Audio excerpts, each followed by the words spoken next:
கற்பூரவள்ளி இலை டீ தான் இன்றைக்கி சாப்பிட போகிறோம். குட் மார்னிங் ஃப்ரெண்ட்ஸ், எல்லோரும் சௌக்கியமாக இருக்கீங்கன்னு நான் நம்புகிறேன். இல்லை மழை தூரிட்டு இருக்கிறனால த்ரோட் இன்ஃபெக்ஷன் கரக்கரை இந்த மாதிரியெல்லாம் இருக்கு இல்லைங்களா, அதனால் இன்றைக்கி இந்த கற்பூரவள்ளி இலையை பயன்படுத்தி தான் நான் காலையில் ரிஃப்ரெஷ்மெண்ட்டுக்காக இந்த டீ போட போகிறேன். அதை எப்படி செய்கிறது அப்படின்னு பார்க்கலாம். கூடவே அதனுடைய மருத்துவ பண்புகளையும் நம்ம டிஸ்கஸ் பண்ணிக்கலாம். இதுக்கு நான் ஒரு 4-5 இலையை மட்டும் பறிச்சுக்கிறேன் ஃப்ரெண்ட்ஸ். இந்த இலையை கழுவி சின்ன சின்னதாக பிச்சு நம்ம தண்ணியில் போட்டு கொதிக்க வச்சுக்கலாங்க. இது நல்லா கொதிக்கட்டும் ஃப்ரெண்ட்ஸ். பக்கத்து வீட்டில் நாய் குட்டி போட்டிருக்கிறனால அது ரொம்ப கத்திகிட்டே இருக்குது. கொஞ்சம் அட்ஜஸ்ட் பண்ணிக்கோங்க, அதனுடைய சத்தம் தான் அதிகமாக கேட்குது. இதோட நம்ம பெப்பரும் சால்ட்டும் போட்டு சூப் மாதிரியும் குடிச்சுக்கலாம். இதில் இந்த இலை வெந்ததுக்கு அப்புறமா மற்ற இலைகள் மாதிரி நம்ம டிஸ்போஸ் பண்ண வேண்டியது இல்லைங்க ஃப்ரெண்ட்ஸ். இதை நம்ம சாப்பிட்டுக்கலாம். அப்படி சூப்பாக சாப்பிடும்போதும் சாப்பிட்டுக்கலாம், இந்த மாதிரி டீ மாதிரி நம்ம எடுத்துக்கும் போதும் அந்த இலையை சும்மா சாப்பிட்டுக்கலாம் நம்ம. ஏன்னா இது த்ரோட்டுக்கு ரொம்ப நல்ல சூதிங் எஃபெக்ட் கொடுக்கும். கொஞ்சம் நேரம் வரைக்குமே நல்லா கொதிக்க விட்டுக்கலாம். எக்ஸ்ட்ராக்ட் நல்லா கோல்டன் எல்லோ கலரில் வந்திருக்குதுங்கப்பா.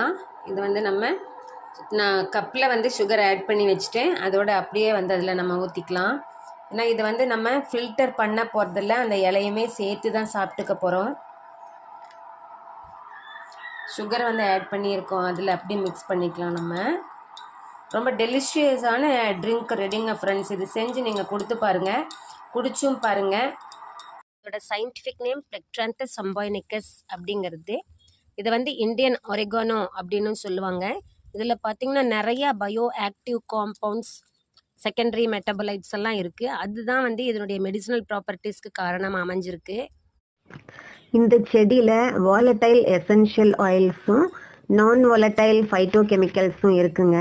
இது முக்கியமாக பார்த்திங்கன்னா டைஜஸ்டிவ் டிஸார்டருக்கும் ரெஸ்பிரேட்டரி டிஸார்டருக்கும் யூஸ் ஆகுது. அதான் இருமல், சளி, காய்ச்சல் அதுக்கும் திங்கலாம். டைஜஸ்டிவ் டிஸார்டர் பார்த்தீங்க அப்படின்னா அவங்களுக்கு கேஸ் அடைச்ச மாதிரி இருக்குது அப்படின்னா ஒரு 2-3 இலையை இதை சாப்பிட்டுது அப்படின்னா சரியாயிடுவாங்க அவங்க. இதில் முக்கியமாக பார்த்தீங்க அப்படின்னா கார்வக்ரால் தைமால் அப்படிங்கிற ஃபைட்டோ கெமிக்கல் இருக்குது. அது ஆன்டி மைக்ரோபியல் ப்ராப்பர்ட்டியோடு இருக்குங்க. அப்புறம் ரோஸ்மரினிக் ஆசிட், கஃபைக் ஆசிட், டீ குமாரிக் ஆசிட், இது எல்லாத்துக்கும் பார்த்தீங்கன்னு சொன்னால் ஆன்டி இன்ஃப்ளமேட்டரி கேரக்டர் இருக்குது. அதனால் இது பெயின் கில்லராகவும் செயல்படுது. அப்புறம் இதில் இருக்கக்கூடிய குவிர்சிட்டின், ஆப்பிஜெனின் அப்படிங்கிற பொருளெல்லாம் ஆன்டி கேன்சரஸ் ப்ராப்பர்ட்டியோடு இருக்குங்க.